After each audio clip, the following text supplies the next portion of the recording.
What if I told you the biggest reason you don't feel confident isn't because you're shy, awkward, or not good enough? It's because no one ever taught you how confidence really works. Most people think confidence is about being louder, cooler, or looking perfect, but that's not it. Confidence isn't something you're born with. It's something you build. And today I'll show you 5 mental shifts that flip the switch. Shifts so powerful, they'll make you walk into any room and feel like you belong without faking it, without forcing it. Let's dive in. 1. Stop performing, start owning. Most people think confidence is about putting on a mask. They say, I need to act more confident. But here's the trap. The more you act, the more fake it feels. And people can smell fake from a mile away. True confidence starts when you drop the performance. When you stop trying to be liked, start owning who you already are. Think about it.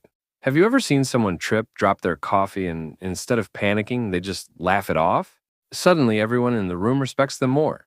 Why? Because they own the moment instead of hiding it. Confidence is not about being flawless. It's about being fearless in your flaws. Takeaway. Stop asking, how do I impress them? And start asking, how do I express me? Because the moment you stop performing, you start owning.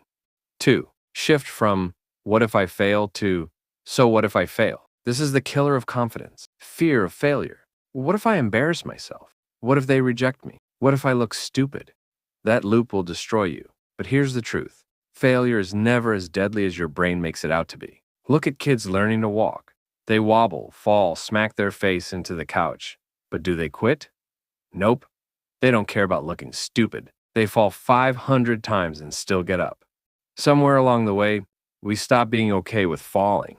Society trains us to avoid failure at all costs, but the confident ones, they flip it. They ask, so what if I fail? Every failure is proof that you had the courage to try. Every no is one step closer to a yes. Every cringe moment becomes a funny story later. Think of your life as a highlight reel. 10 years from now, are you really going to remember the time you stumbled over your words in front of strangers? Nope. But you will remember the times you went for it, even when you were scared. Takeaway. Fear whispers, what if I fail? Confidence roars back, so what? 3. Switch from comparison to competition with yourself. Nothing kills confidence faster than comparison. Scrolling on Instagram, watching someone your age who's richer, hotter, funnier, and you start thinking, they're winning, I'm losing. But here's the mental trap. You're comparing your behind the scenes to their highlight reel. You see their perfect shot, but not their breakdowns at 2 a.m. You see their wins, but not the thousands of losses behind them. Confidence grows when you stop comparing sideways and start competing with the only person that matters, yesterday's you. Think about a video game. If you only played to beat the top player in the world, you'd quit instantly. But if your goal is to beat your own last score, suddenly you stay hooked. Every small win fuels you. Life works the same way. Don't try to be better than everyone else. Try to be better than the version of you from last week. Because confidence isn't built from being the best, it's built from being better. Takeaway. Stop chasing their life. Start upgrading your own. 4. Replace I don't feel ready with I'll figure it out. Here's a harsh truth. You'll never feel ready. Your brain is wired to keep you safe, not successful. So it tells you, wait until you're more prepared. Wait until you're smarter.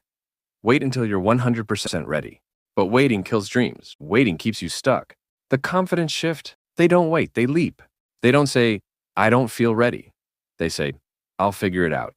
Think about your first job. You probably weren't ready. You had no idea what you were doing, but you figured it out. Think about every new skill you've ever learned, from riding a bike to texting on your first phone. You weren't ready, but you figured it out. Confidence doesn't come before action. It comes after. You don't get confident and then start. You start and then you get confident. Takeaway. Don't wait to be ready. Be willing to be unready. And trust that you'll figure it out on the way. 5. From I need approval to I give myself permission. This is the deepest shift. Most people live their lives chasing approval. We post for likes. We dress for comments. We hide parts of ourselves because we're terrified someone won't approve. But here's the dangerous part. When your confidence depends on their approval, you'll always be controlled by their opinion. The most magnetic people you've ever met, they don't beg for permission. They give it to themselves. They wear what they like. They speak their truth. They take up space unapologetically.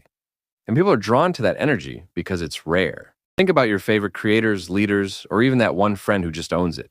They didn't wait for everyone to clap before being themselves. They clapped for themselves first.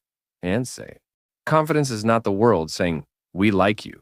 Confidence is you saying, I like me. Takeaway: stop asking for permission to exist. Start giving yourself permission to shine, tying it all together. So, let's rewind. Confidence isn't about being the loudest in the room. It's not about having the perfect body, the perfect life, or the perfect words. It's about 5 mental shifts. 1. Stop performing, start owning. 2. From what if I fail to so what? 3. From comparison to competing with yourself. 4. From I'm not ready to I'll figure it out. 5. From needing approval to giving yourself permission. Do these and suddenly, confidence isn't some magical trait other people have. It's yours. Built, earned, activated. Imagine walking into your next interview, date, or class, not faking confidence, but feeling it. Imagine saying what you want to say, doing what you want to do, and living without that constant inner critic holding you back. That's the transformation waiting for you. But here's the thing. Nothing changes unless you do. Confidence doesn't come from watching videos. It comes from practice, from rewiring the way you think, from making the shift today, not tomorrow. Final call to action. So here's my challenge for you. Pick one of these 5 shifts and live it out this week. Drop a comment below and tell me which one you're choosing, because when you commit out loud, you're 10 times more likely to stick with it. And if this video sparks something in you, if you felt that fire, then hit that like button and join this community, because confidence isn't built alone. We're building it together. Remember this line: confidence doesn't start when the world approves you. It starts when you approve yourself. So go, make the shift, own it, and watch your life change.